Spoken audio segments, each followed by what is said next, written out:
One Sunday morning, Lambton went a-fishing in the weir, and he catched a fish upon his hook he thought looked very queer. But what the kind of fish it was, young Lambton couldn't tell. But he wouldn't fash to carry it home, so he hid it down the well.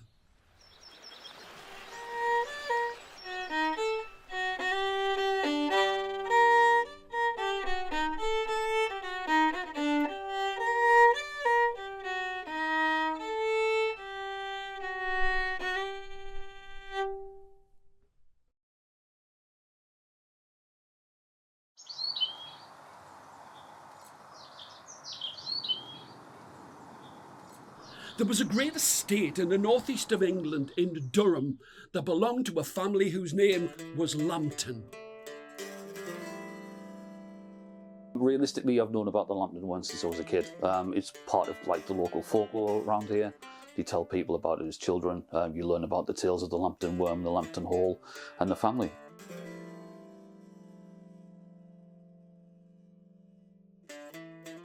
And we keep the legend going, which of course I heard about when I first came to Chesterley Street. So it's just always been there in the background from, being a child where your parents have taken you for a walk up Penshire Hill.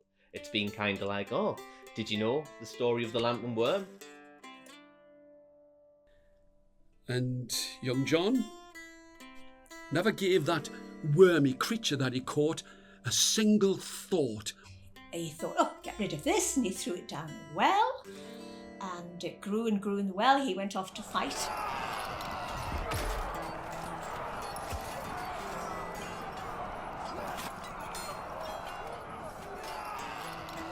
All of the time that he was going away, and it grew bigger.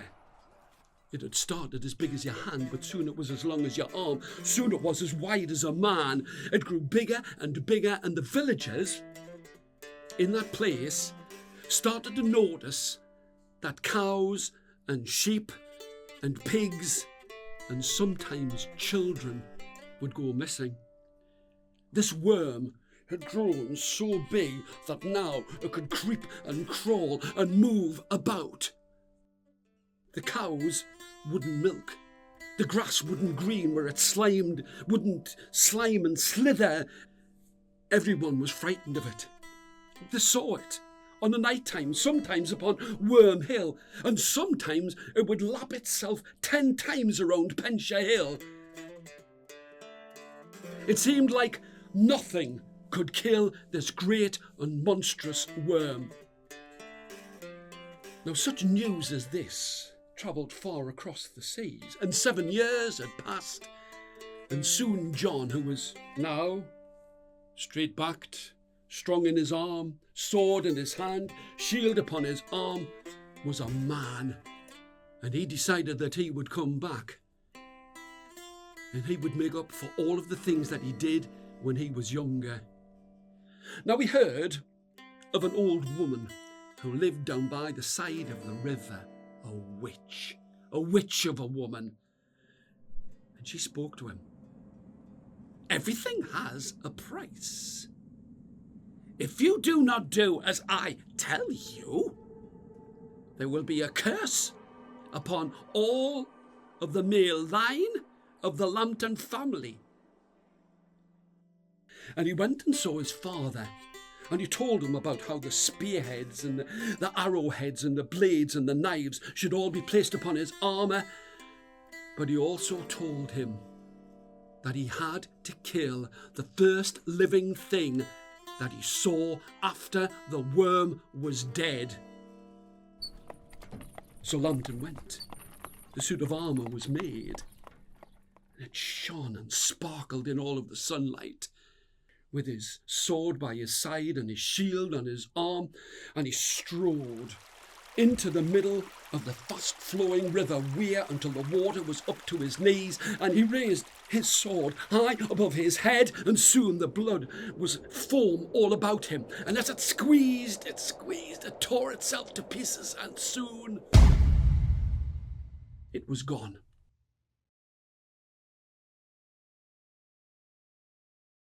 It's a massive part of the local culture. Realistically, everyone knows the tale of Lambton Worm. Everyone kind of likes the hero being kind of overcoming the monsters.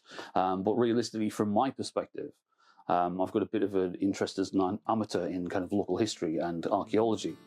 And what a lot of people don't realise is that there's a lot of history attached to that hill. It used to be an Iron Age fort.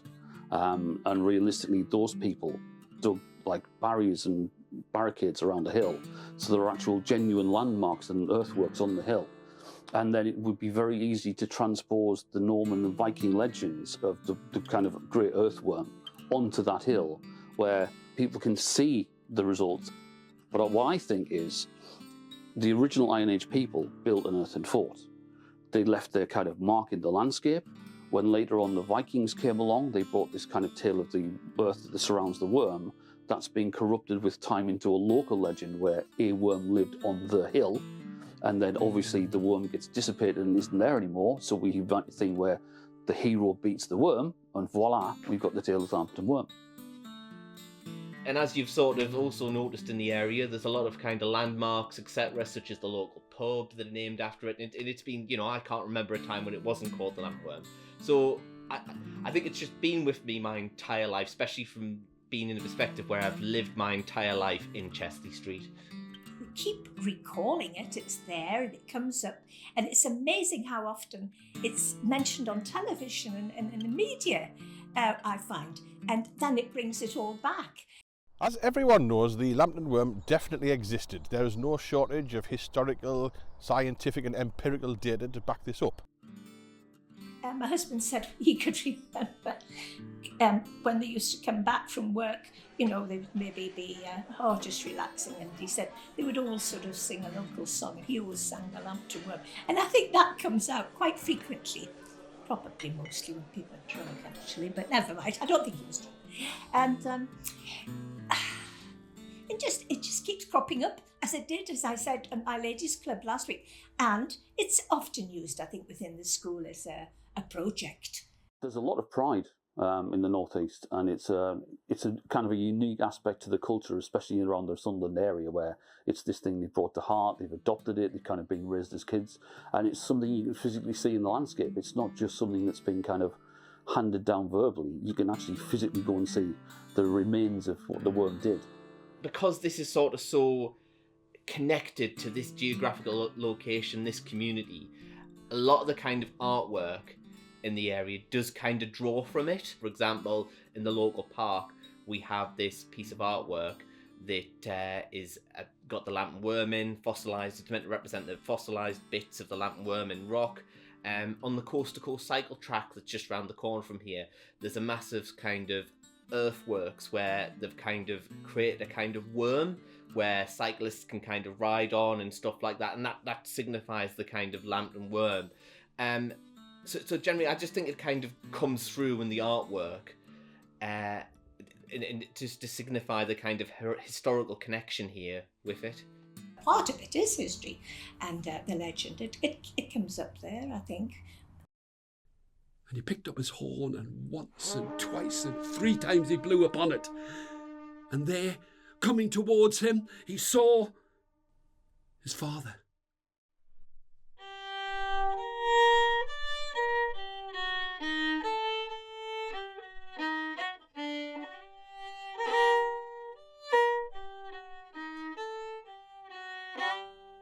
Well, young Lambton couldn't slaughter his own father. And so he said, "We will never tell the witch. We will never let her know. But listen, a curse is still a curse." And from that time, for many generations, the male line of the Lambton family, not one single one of them, ever died gently and at peace in their sleep.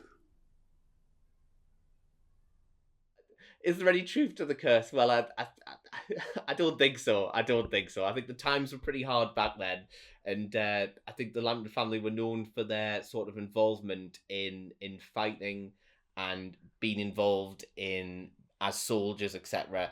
And the times were brutal, so if you were caught up in that, you usually had a grisly death if you ended up dying in service. It's nonsense. It's a really difficult time. I mean, I'm from a mining family, and some of the conditions and horrificness that kind of go with that, where your life was hard and people died.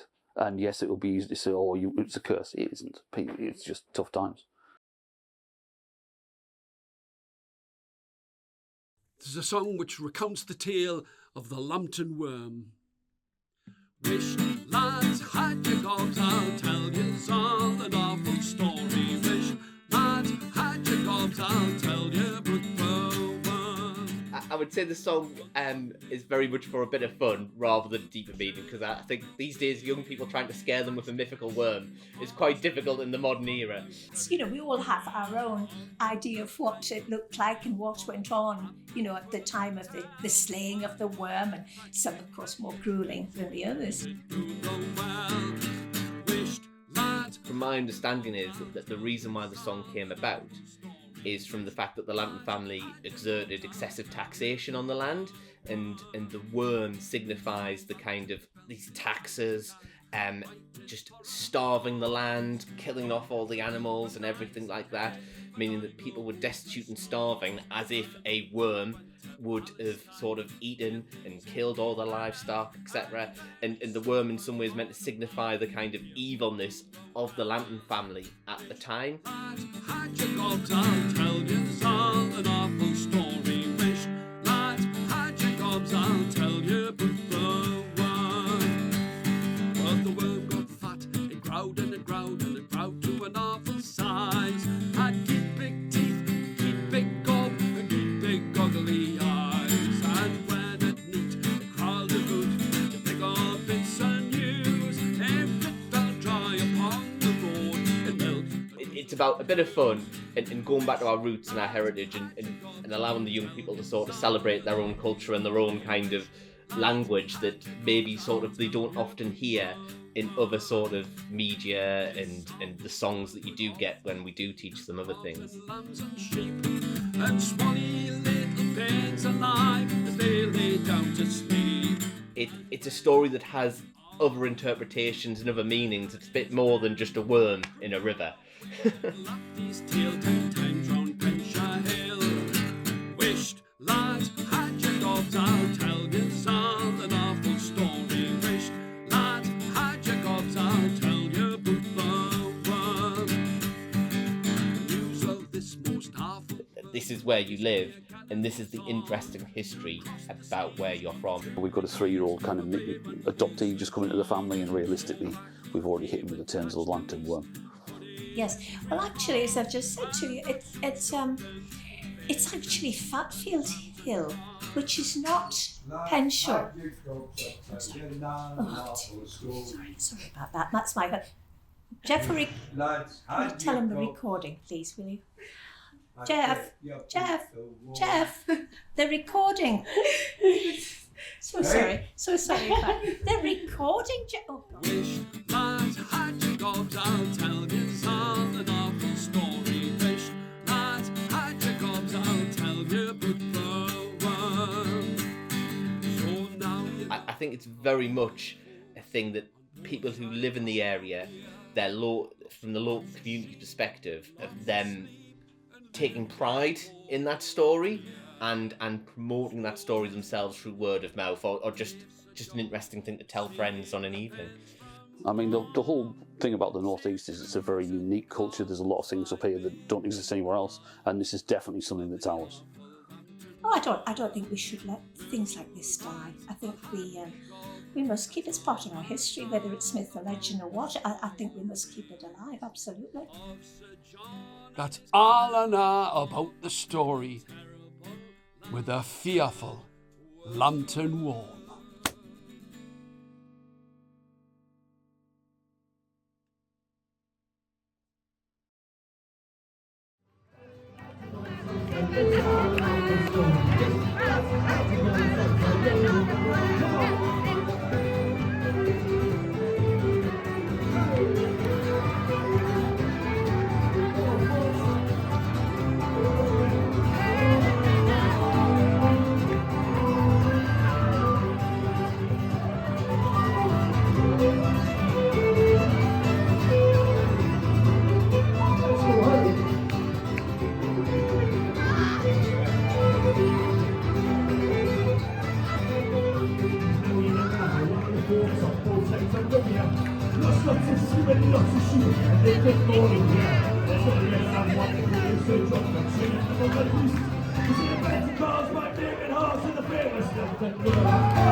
That's what happened once, that's how it happened.